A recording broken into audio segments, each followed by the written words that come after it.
तो जिस घड़ी का आप सभी को बेसब्री से इंतजार था वो घड़ी आ गई है। न्यूज 24 टुडेज चाणक्य का यूपी का एग्जिट पोल आ गया है।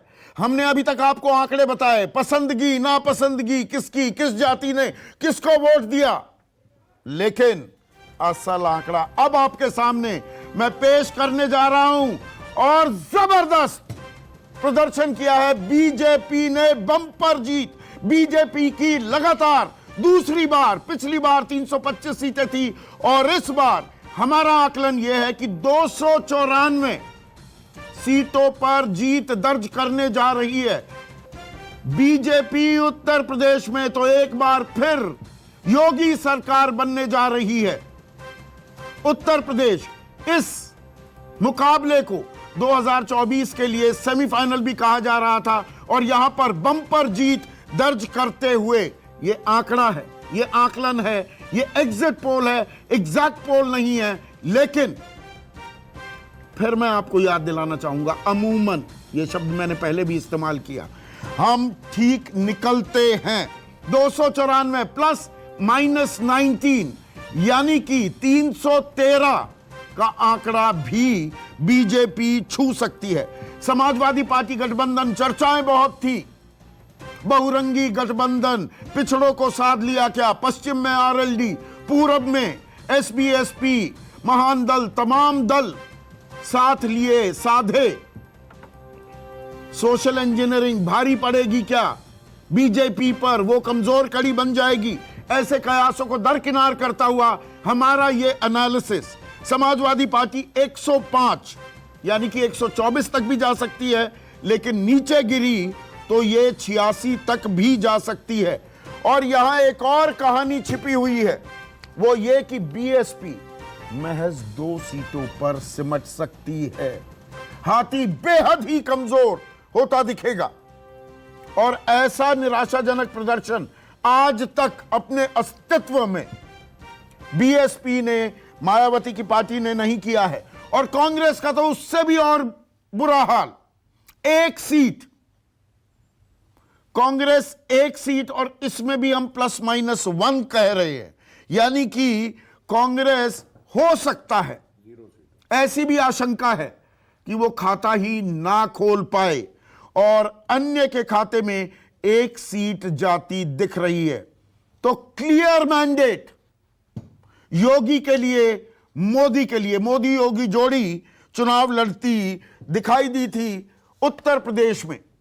तो उत्तर प्रदेश में जिसका 30 साल से अतीत इतिहास रहा है कि किसी भी पार्टी को वो रिपीट नहीं करते हैं, किसी भी सत्ताधारी दल को रिपीट नहीं करते, यहां इतिहास, नया इतिहास लिखा जा रहा है क्या, ये अपने आप में बड़ी खबर है।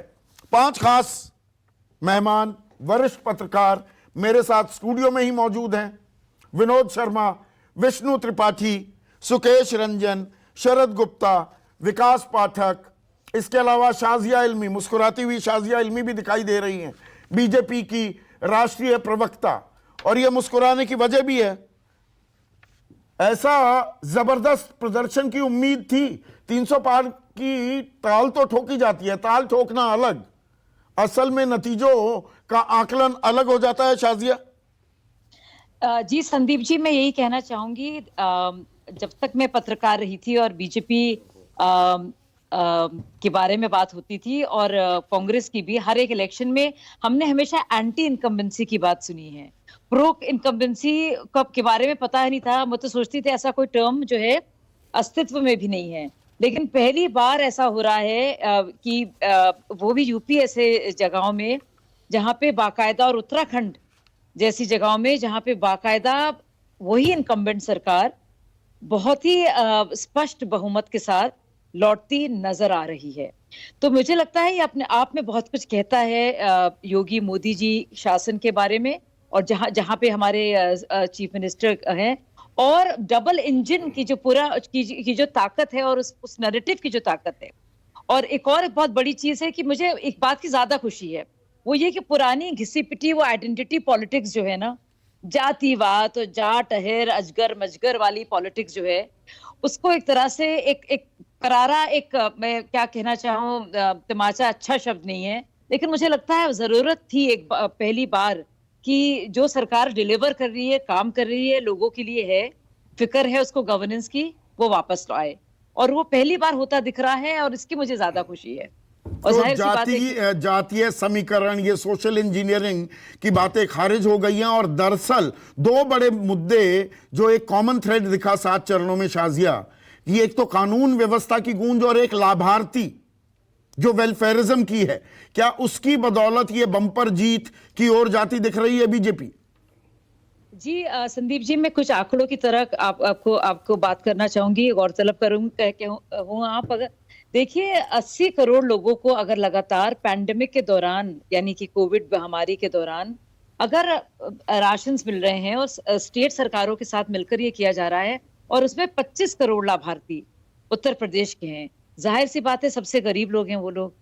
जाहिर सी बात है भुखमरी से एक भी मौत नहीं हाँ, हुई है। 15 करोड़ है उत्तर प्रदेश की। जी हाँ जी, और नहीं, अगर मैं करेक्टेड हूँ, 15 करोड़ लोगों को अगर उसका मिल रहा है, मेरे हिसाब से थोड़ा ज्यादा वो आंकड़ा है। और अगर चाहे आप आवास योजना आप देखिए, और जिसमें ना फर्क नहीं पड़ता है कि आप किस जात से हैं, किस मजहब से हैं, और क्या फिक्र, सबसे बड़ी बात यह है कि कहीं ना कहीं कुछ मिल रहा है, एक गरीब इंसान की जिंदगी बेहतर हो रही है अलग अलग तरीकों से। तो मुझे लगता है ये उसकी जीत है। तो भारतीय जनता पार्टी के साथ साथ ये मैं इसकी जीत मानूंगी बिल्कुल आम लोगों की। आम लोगों की जीत कह रही हैं शशांक यादव। सोशलिज्म की बात, एक मिनट।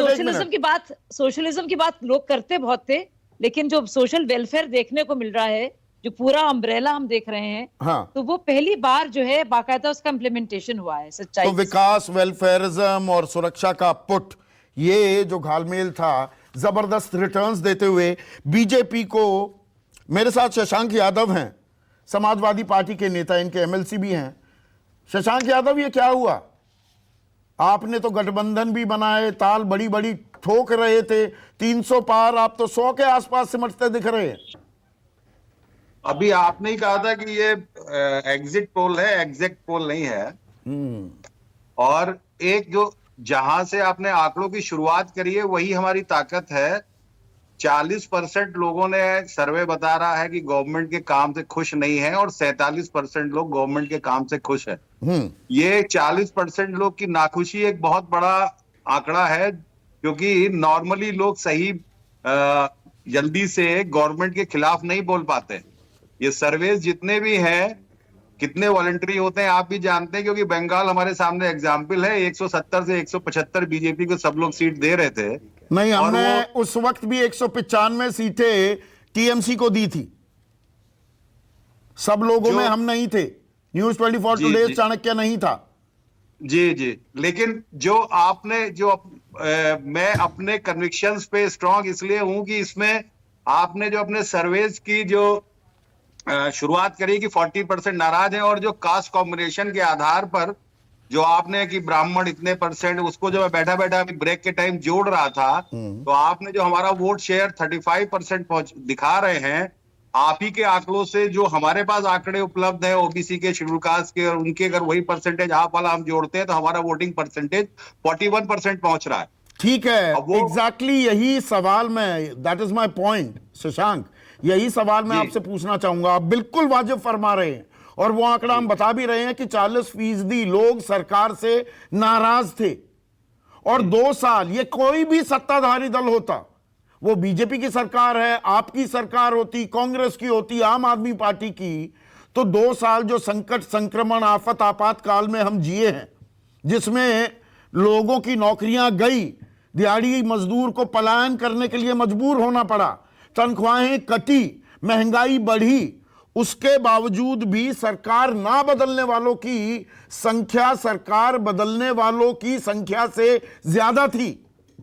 क्या आप सही मायने में विपक्ष की भूमिका नहीं निभा पाए, मुद्दों को गोलबंद नहीं कर पाए, सही मायने में उसका नैरेटिव नहीं सेट कर पाए? नहीं सर, मेरा अपना ये मानना है कि अभी भी इस नॉर्दर्न बेल्ट में एक हेजिटेशन होता है गवर्नमेंट के जस्ट खिलाफ बोलना। नॉर्मली लोग अवॉइड करते हैं, और इसलिए ये जो 40% आया है, अगर ये वॉलेटरली वो चीज तो वोटिंग पैटर्न में ही दिखाई पड़ेगी। ये तो 40% हिम्मती लोग थे जिन्होंने कहा कि सरकार से हम खुश नहीं है। अरे सरकार थोड़ा सवाल पूछ रही है, इंडिपेंडेंट लोग जाते हैं, रिसर्चर्स जाते हैं, वो नब्ज टटोलने की कोशिश करते हैं ना, वो बताते हैं कि हम कोई सर्वे कर रहे हैं।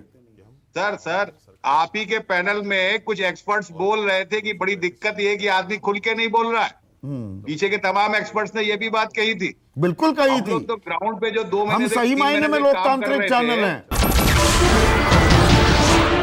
नमस्कार, मैं हूं मानक गुप्ता। अगर आपको हमारा ये वीडियो पसंद आया हो तो इसे लाइक और शेयर जरूर करें, और हां, हमें सब्सक्राइब और फॉलो करना ना भूलें ताकि आप देश और दुनिया की कोई खबर मिस ना करें। तो जुड़े रहिए हमारे साथ और देखते रहिए न्यूज़ 24।